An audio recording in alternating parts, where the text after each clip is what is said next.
Hello, Christian here. I'm the host of the Disruptive Chef Entrepreneur Show. And I know I say this at every episode, but you guys going to love today's guest. How often have you met somebody who is not just an amazing human being? I'm jealous because that person lives in San Diego. That person is also the VP of Education and Programming in San Diego. And she's doing amazing work for our industry and the marketplace. So you guys going to meet her right after this.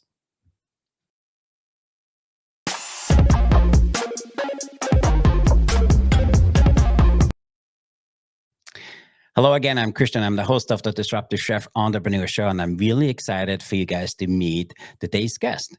You guys all know that about 6 months ago, we hit 100 episodes, and we were on a search on who can we bring to our audience here who would benefit from the great things to do in the marketplace, and also somebody who lives our values as the Disruptive Chef Show. That person's name was always on the top of the list. And as we cut people back, her name was always on the top of the list. And then we said, we really need to go deep on her. And her name is Mercedes. But before you guys meet her, full transparency, you guys know we ethically stalk people before we have them come on. And the more we learned about her, she's not really good in what she does. If you peel it back, this is a human interaction industry. And even though she calls herself a event specialist, I think she's one of the best human beings in interacting with human beings. And more than anything, for me, I had the opportunity to spend some time with her. She is absolutely amazing and she's real. And for me, there's no greater thing than that. And with that, I want to welcome Miss Mercedes. Thanks for being on the Disruptive Chef Show. Thank you for having me. And can I invite you to do an intro for every show? That was amazing. I don't think I could say that many great things about myself, but I love that everybody else can. I love that. That was awesome. We stalked you before transparent, and we found some stuff from 2011, 2014 on your Facebook. I was like, oh, I can't believe she did that. That's really cool. And then, other things. And then, you're really active on LinkedIn. And I was like, oh, I love what you just responded to that. That's really good. You know what? That really fits who we are. It just became this whole thing. And we were like, oh, we need to have her on. And so I'm really excited to have today's conversation with you. And it's amazing. You still a very young person. You do a lot of amazing things. So Mercedes, tell us, how did this whole thing start? And how did you wind up where you are today? Well, I mean, it all started from when I was a child. My mom owned a restaurant, and so my dad also owned a hot dog stand. But that's how I got into hospitality. How I moved to San Diego was from COVID. LA wouldn't open up, and I needed to move on and find somewhere else to work. So we ended up in San Diego. How I got started on LinkedIn is just from wanting to change my mindset. Coming out of COVID, I feel like a mindset reshift was needed, and I needed to get back into my business mindset and then back into my hospitality forward mindset. And so I just started posting and I just started consuming, and it kind of spiraled into this. And I started realizing people love to hear my stories, and I didn't think they were that great. But I guess there are a lot of learning points in my life that I think when you're learning, you don't realize how awesome that is to somebody else and how relatable it is. I'm really fascinated with event management overall. And, people consuming that, I think is a lot different than planning it. People are difficult. People want to have the best possible event to outdo the last event they did, or maybe somebody they know. And things change to the very last moment. And looking the events you put together and all the things you did, it's absolutely amazing to watch. So I'm curious, where did that passion for event management come from? I mean, I've always been known as like the party person, like the very popular person at the party. That's who I am. I talk to everybody and anybody. But for planning events, I was a investor and also the chief operating officer for a food truck that turned into a catering company that also during the pandemic turned into a kind of like what Starbucks has, where they get prepackaged food. So we pivoted and did that. And I'm really good at like making things happen when everything, I'm like the MacGyver, you know, I'll make things happen if it needs to happen. So that's where that came from. With Roaming Italy, we would do huge festivals of 50,000 people. And when you say things can go wrong, I mean, I've had Ansol systems go off 10 minutes before the festival when a fire department's about to walk in and still had to do something to figure it out. So yeah, you have to be flexible in this business, and doing events has really taught me flexibility. There is no end point. You're just a circle.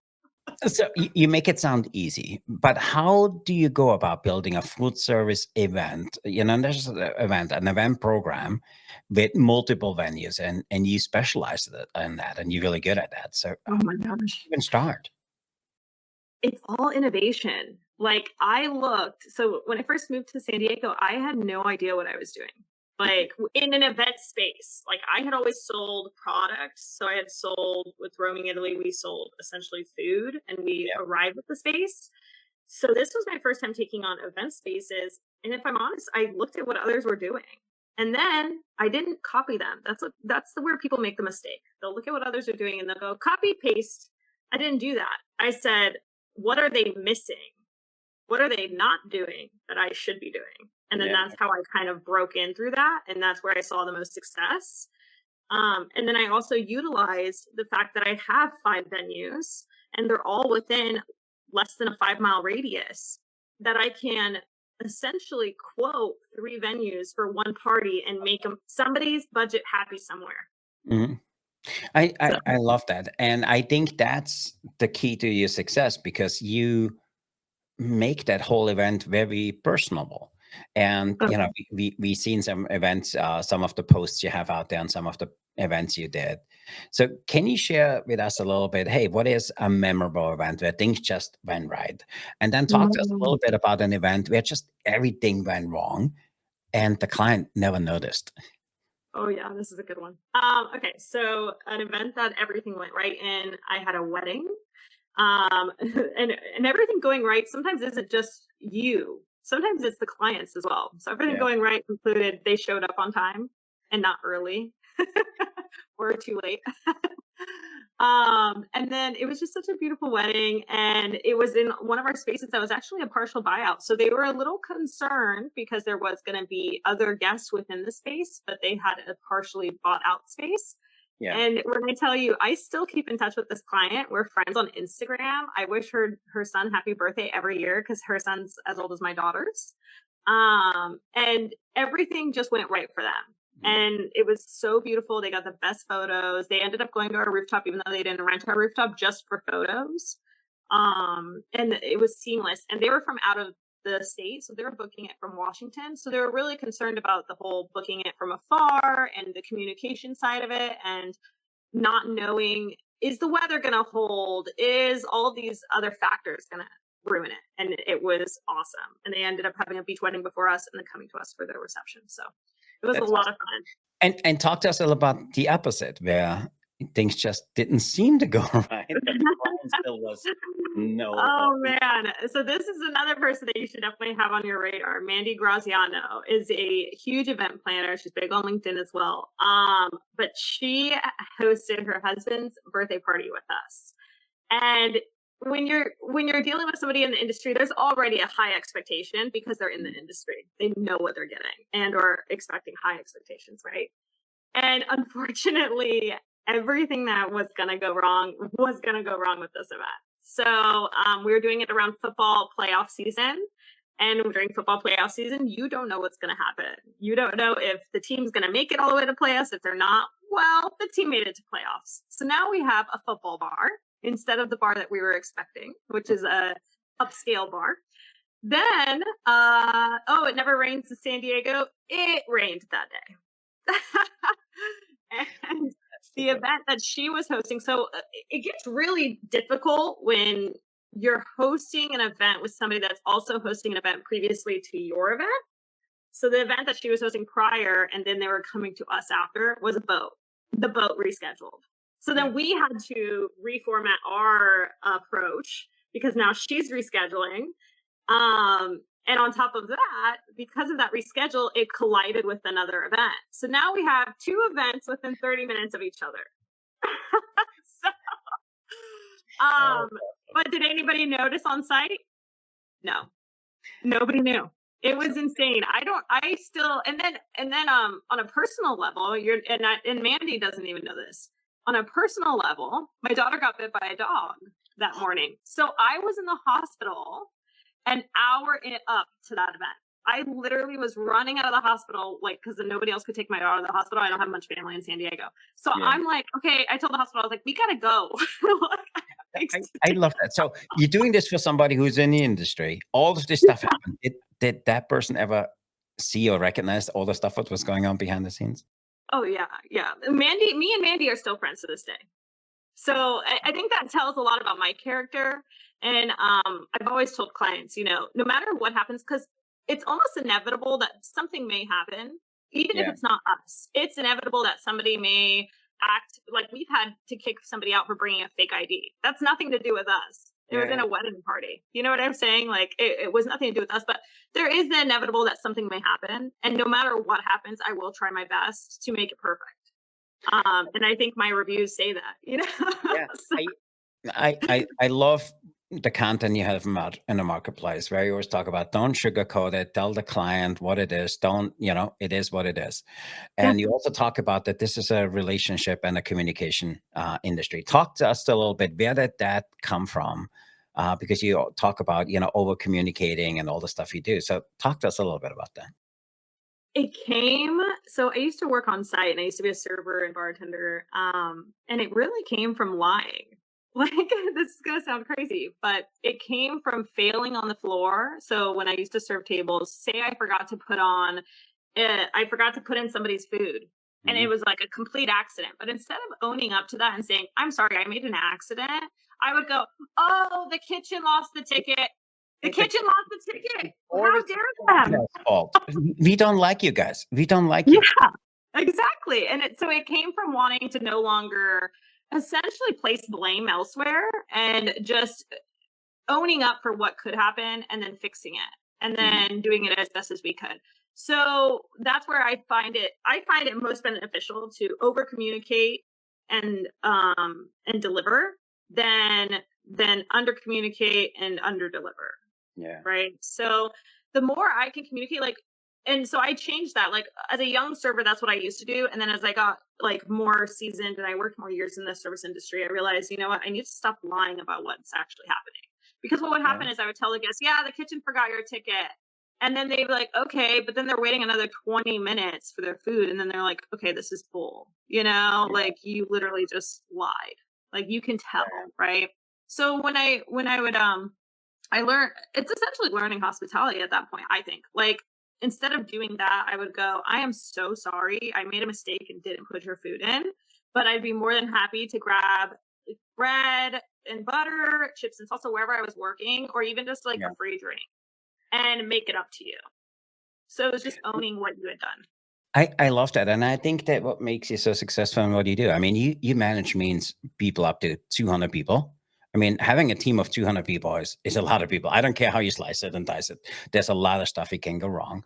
So talk to us a little bit about the success in managing people or a team that large. It hasn't always been success.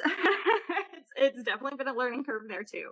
How I have found success though is by communicating early on and being very clear in the communication, and I do it in written text mostly. Mhm. Because written text can't be, oh well, she never told me, or oh well, I didn't know. I feel like a lot in our industry is I didn't know, and then you feel upset because you feel blindsided. So Yeah. what I do is, and it's almost obsessive, is I put our events go into three different calendars because I don't know where each person is going to check. Yeah. Like our chef checks 7 shifts. I personally check our Google calendars. Yeah. Our on-site staff checks Yelp's reservations. So I put them in all of them. But it makes it crystal clear of what's happening and why, and it makes it easier for everybody to go, okay, it's there, and everything has been communicated to them. on that point. I love that. Again, you make it sound so easy. It's upsetting, because I did parties for 6 people, and it's usually it could get ugly really quick. So, but I really admire that. But I want to learn a little bit more. So, you are the VP of Education and Program HSMAI of San Diego. So, talk to Mhm. our listeners a little bit what that is all about, how you got involved, and how you guys serve the community. So HSMAI is the Hospitality Sales Marketing Association International, and there are chapters everywhere around the world. Mm. I ended up getting involved. I went to a networking event. That was a speed networking event. And with speed networking events, it's essentially a 2-minute deal where you just have to sell your product, Yeah. and that's kind of what it is, and say hi to people. I ended up connecting with Corey Felter on LinkedIn, and he was the president of HSMAI. And he saw my posts, and he really resonated with what I did. Hmm. And then we ended up connecting via messages and voice messages. And if you don't know what a voice message on LinkedIn is, it is game changer. I love that Hmm. feature. And so he was like, we're looking for a VP of educations and programs. And I really think that your passion for hospitality would be a really good fit for it. And so that's kind of how I got voted onto the board. But we're going on to I've helped now. I'm going to be working on my third event with them now.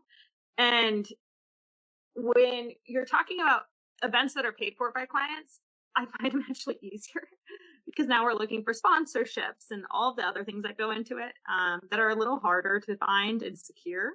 But I think when you lead with passion and a purpose, people see that it's going to be worth the the trying to think of the word, the volunteer work. Hmm. That's really like Yeah. giving their venue for free, will be worth it because we'll provide value. So That I actually I didn't know that that actually existed. So we looked it up, and it's an amazing organization. So our listeners, if you guys want to get involved or partner with a company like that, it's amazing. You guys need to check them out. I think they're the best kept secret in the event industry, I and think so too. yeah, it's I honestly never heard of it. And as we checked it out, with our ethically stocking people, listen, it's an amazing platform. You guys need to find a way to put it out into the marketplace, because honestly, best kept secret. I did not know. And we have an event space, and I talked to them, never heard of it. And so I think, there's some opportunity for you guys. So talk to me a little bit more on you as a person. So over the next few months, I know you want to do all these amazing things. I'm curious, and our listeners are curious, what are you working on for the next 6 months on your business? And then help us understand a little bit, what is Mercedes working on Mercedes for the next 6 months?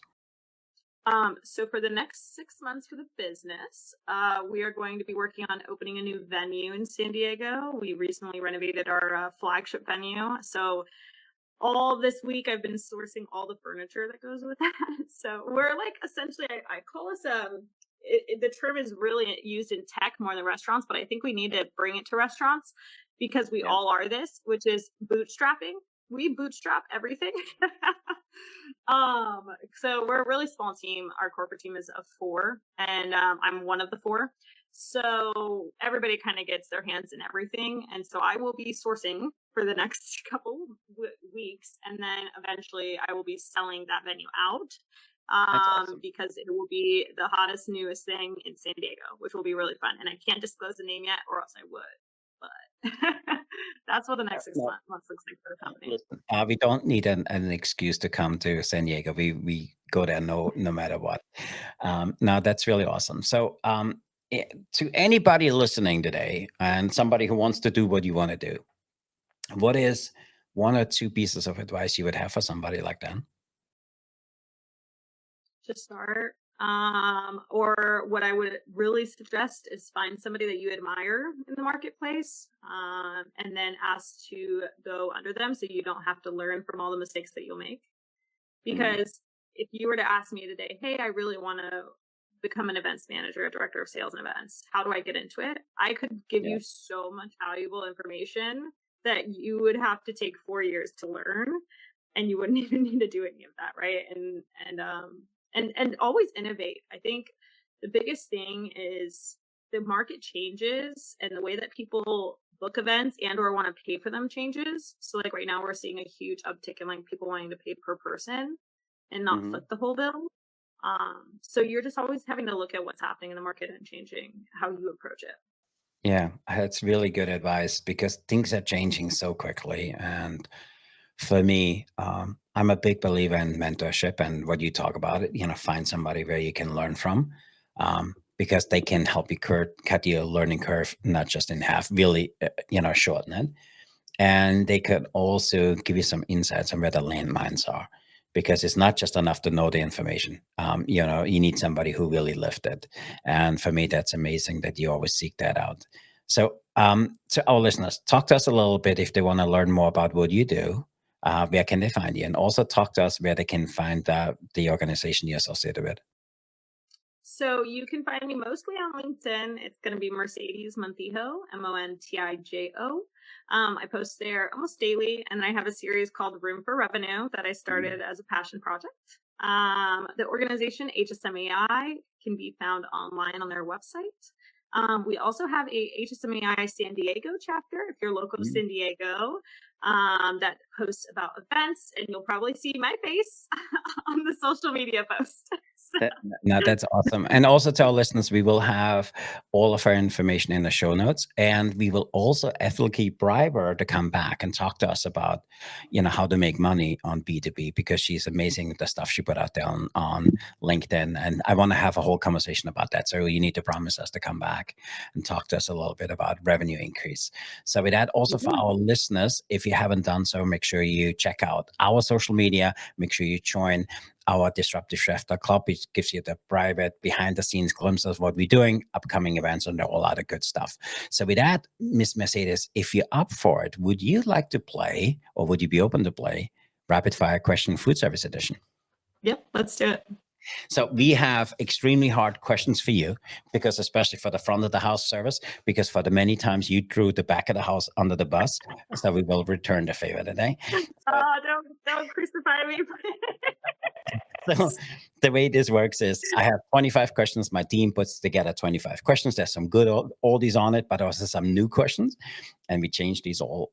So if I ask you for a number between 1 and 25, I read out the question and then you can answer as Okay. quickly as you can. You up for that? Yep. Awesome. Okay. Give me a number between 1 and 25. Let's do 14. 14. Oh, you're so in trouble. Okay. If you could steal one recipe from a famous chef, what would it be and why? Ooh.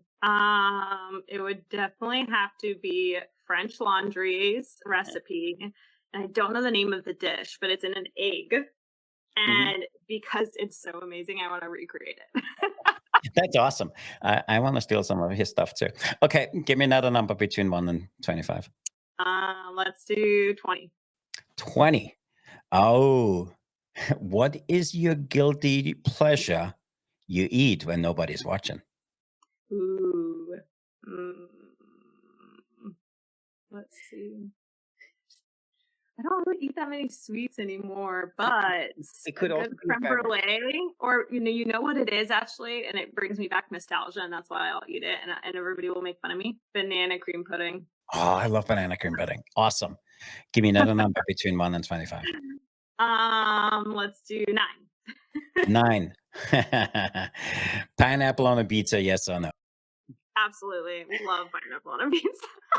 There's a whole movement to get it off. Get it off. Put it on the No, display. put it back on. Restore pineapple on a pizza. That's really funny. Okay, give me a number between 1 and 25. Number 1. Number 1. Ooh.